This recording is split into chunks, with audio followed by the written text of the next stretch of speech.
Well, the sun's starting to go down, even though we can't see it because of the gloominess in the clouds and all that stuff. What time do I got anyway? Oh, 10 to 5. Here in the wonderful winterland of Minnesota. That means that one of my videos was just posted about almost an hour ago. I'm still learning this YouTube stuff, and because I started making the video shorter, it gave me some more videos to get kind of ahead of it a little bit, which is actually saving me gas and stuff, because then excuse me, because I want to keep consistent on this channel, and by shortening up the videos, it seems like people like them a little bit shorter, because I seem to get more people watching them. I can't guarantee they're always going to be short, because sometimes I get long-winded, and but it's given me more videos by making them shorter, kind of. I've been able to break it into more videos, so I've been able to schedule them out further. And that's a new thing. I've never done that before. I've never really started scheduling videos out ahead of time. And then when the holidays got here, between Christmas and New Year's, that's when I started really realizing you need to think ahead for that if you want to be able to say Merry Christmas in a video on Christmas, and then you got to plan that out ahead of time, and that don't feel the same. Because if you're saying Merry Christmas before it's Christmas, it sounds fun. I mean, well, I guess you can during the holiday season or something,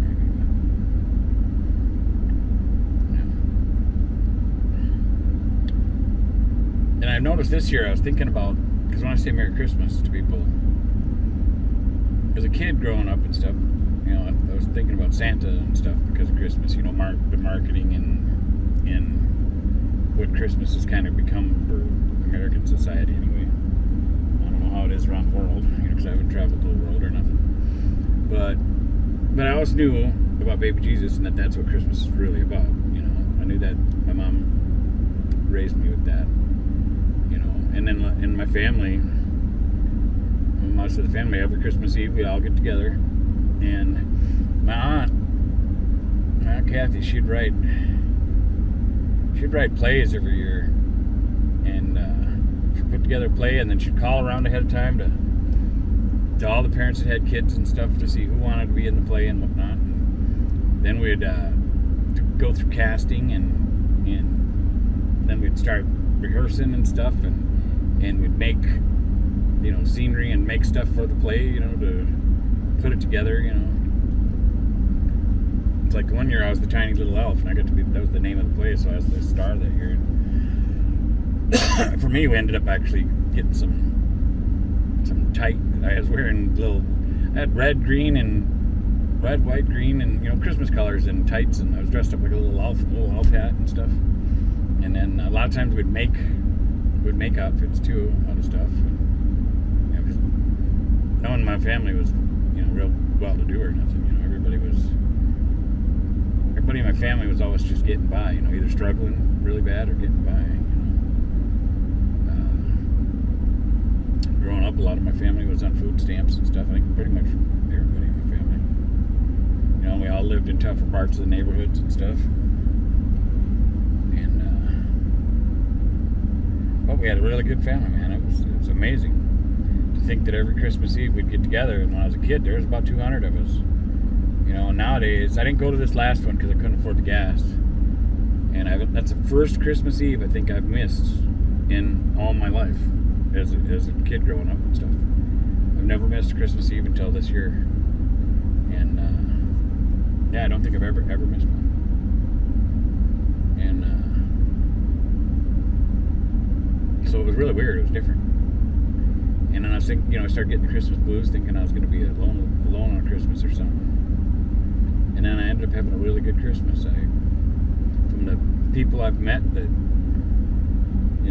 one of them looked in his camper just like me, and another one works at one of the stores around here, and then just other people. I mean, because I'm really outgoing and social, I joke around with everybody, and I get people dancing in Walmart, laughing and smiling, and so everybody good majority of the people around here know me, especially in the stores and stuff, because they get to see me on a regular basis, the people that work there.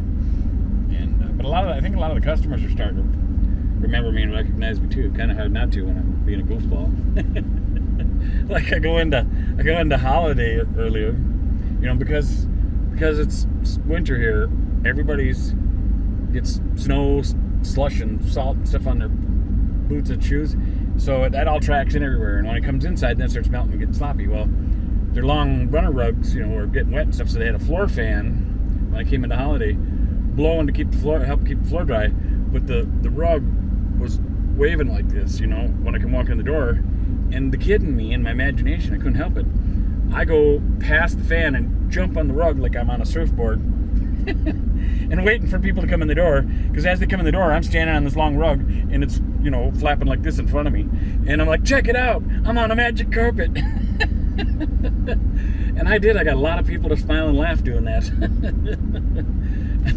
And one guy was like, yeah, he says, well, you never know. It might start lifting up off the ground. So if it does that, then I'm laying down on it.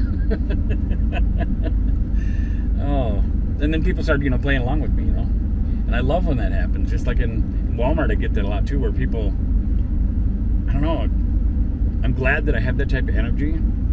That when I first started telling friends and some family that I had a goal, this was a few years ago, well, at least 2 years ago, I'd say, that I had a goal to get a stranger in Walmart to dance with me, And when I'd hear the music playing over the PA or something like that, I'd try to dance or something as I go by a stranger and look at them like, hey, you want to dance? Something like that. And some people, you could feel it. You could see them just itching to dance with you, but then they were too embarrassed or because there's other people looking or something. And my friend Mandy, when she was with me, she'd giggle and laugh about it, And when I get her to laugh, other people would laugh and stuff. But even when I'm by myself, and I do it.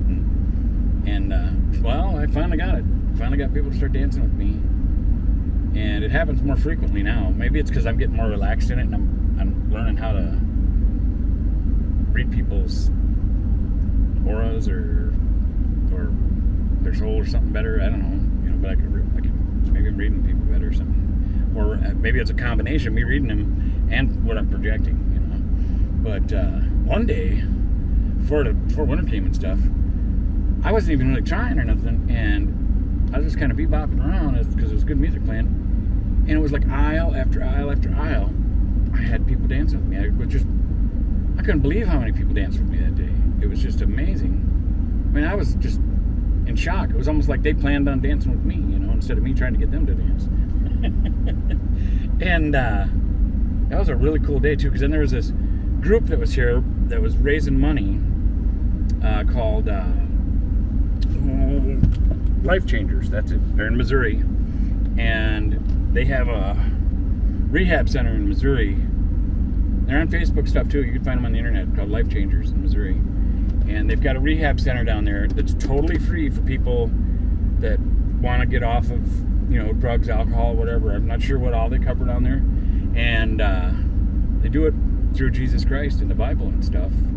And that's what it's all based on. And I met them that day too, after tons of people were dancing with me. Then I met these guys out here at each door and stuff, and got talking to them. And it was, I do believe their names were Matthew and Chanian. And I had a fun time talking to them about sharing some of my stories about with God and how God has really showed me His presence throughout my life and stuff, But yeah, people dancing with me, it was amazing. And then outside with the people from Life Changers and stuff, just everything was really. I just felt the presence of the Lord so much that day. I mean, I feel Him every day. Some days when I'm feeling down or sad, then I don't feel Him as much because I'm lost in that negativity or something, But that don't happen a whole lot. Well, it's been happening more now that things have been tough a little bit. But anyway, so many people danced with me that day, and then with the Life Changers people and stuff. And I texted my friend Andy. I'm like, hey, you wouldn't believe how many people are dancing with me today. It seems like every single aisle, And she was like, for real? I'm like, yeah, for real. But yeah, it was a really cool day, man. It was fun reliving it right now. I'm sharing it with you. I had people interacting with me a lot today too. When I was at Holiday, joking around with people, but in Walmart too. And And I was in aisle 4, and the lady in aisle 2, she'd finished checking somebody out. So she says, I can help somebody in aisle 2. So right away I stepped next to her because she was like right off to my left a little bit. And I said, oh great, it all started when I was about 5 years old. And everybody started laughing. She was like, what? I said, oh, I can't help but joke around, you know. So I caught her off guard, especially because everybody started laughing, you know. That created more of a scene, you know. And but yeah, people liked it. They thought it was funny. They got the humor. Sometimes the people are really witty when I use that line. Some people are like, I don't have a sofa lounger or the time, you know. And yeah, some people get some pretty good comebacks sometimes with that stuff, you know. Well, they'll be like, well, just relax a little and just start talking to me. So you say started in year 5, you know. And I'm like, ooh, you're good, you know. Because sometimes when they come back or play along, then I get fumbled up sometimes. Sometimes I'm able to flow with it and come up with some fun story, you know. But yeah, and then I was telling one guy in there that about how some people get witty and banter back with me and say that, you know, they don't have a sofa lounger all the time. And he just started laughing again. I said, yeah, so I have a lot of fun with it, you know. Yeah, and the cashier that I went through on number 4, I think her name was Nikki. And she was smiling up the whole time too, liking that I was joking around with her. Oh, and then the other one, I'm a cheese ball, dry humor too. I had a loaf of bread, you know, where you can have kids sit in the cart there. I get most of my groceries right there. I try to stay limited to that, you know, that way I'm not filling up the whole cart, you know. So anyway, I had a loaf of bread, and then I got Walmart's a cheap bag of the Ripple chips because they're only $1.50, you know, and they're original. So I had that sitting next to the loaf of bread, and my dry humor mind came up with a joke to tell people as I'm walking through the aisles, and I used it up at the cash register too. And I'd point at the chips where it says original, and I'd say, I figured if I had these here, I could be original while I'm still loafing around, you know, because of the loaf of bread. Dry humor, I know, but a lot of people laughed at it. They thought it was funny. I don't know why I'm talking about all that. I guess because I came out of Walmart pretty excited that I know that I affected a lot of lives in there in a short amount of time, that I made a lot of different people smile and laugh, you know. And actually on holiday, when I was in there earlier and I was getting ready to laugh and joking around, well, this guy that was going through the Sun, apparently he does stand-up comedy, because I was making people laugh, and he just smiled at me right away and said, that's great. And I said, well, I'd like people making people smile and laugh. It helps the world go around. And he said to me, he said, that's what I do for a living. I said, that's awesome. So I just assumed that he meant he does comedy or stand-up comedy or something, because he said that's what he does for a living, is make people smile and laugh. What a great way to make a living. I feel like I got to be out interacting with the public, and that's why I feel like in the future, within the next, I feel like it's going to be within the next 2 or 3 years, I feel like I'm supposed to get established in town here, because I feel, and part of it's me because I feel at home here, and I'm not a big apartment person. I'm hoping I can get a house, and I mean, I'd assume stay in my camper. I just got to get the income going, and I need a regular mailing address. I can't stay at the government building address forever. I had to get income going and get a place, and then so I can have a normal mailing address, I guess. And because even now that once I get some income flowing, well, then I can now that I got my mailing address at the government building, I can go get a P.O. box, but I can't afford to get a P.O. box yet. But then, but the thing is, a P.O. box, some stuff you can't get mailed to a P.O. box, you know, when it comes to, you know, like your driver's license, for instance, you know, because they're going to have to get a new address change for that and stuff. Well, you can't have your address be at a P.O. box, you know, I don't know why. Maybe in some states you can, but not here anyway. So, I don't want to get off track here. Anyway, so I believe I'm supposed to be based here for a few years at least. And not probably maybe more years, but at least a few years. And then in the process of that, somewhere in the process of now, depending on how I start generating income. I don't know how I'm going to pull this off yet. But I can feel I'm going to do it somehow. And I wonder if I wish I could get into some mobile work or two or something where I could remote work, where I could work on the road. Because I feel like I'm supposed to travel around the country, because that's something else I want to do anyway, because there's things I want to see in this country that I haven't seen yet. Yellowstone Park, the Grand Canyon, the redwood trees. I'd like to go out east and see Independence Hall with their Constitution and all that kind of stuff. And some of the different beautiful forests and mountains. And I got lucky. I got to go with my friends and my godchildren on a trip and got to be in the Smoky Mountains and see that. It was beautiful. But I want to do travel, and I feel like God will guide me along the way to people that I'm supposed to meet and help change their lives in a positive way just by me being me, and help people too, It's my instinct to help people. Heck, I started bouncing and ran a nightclub for a few years that was instinctive too, just because I stopped by to visit some friends that worked there and stuff, and if something bad started happening, it was my instinct to get in there and stop people from fighting or jump in front of somebody and say, hey, knock that stuff off, and because people shouldn't be fighting, and then next thing you know, they're throwing me a shirt, asking me if I could hit.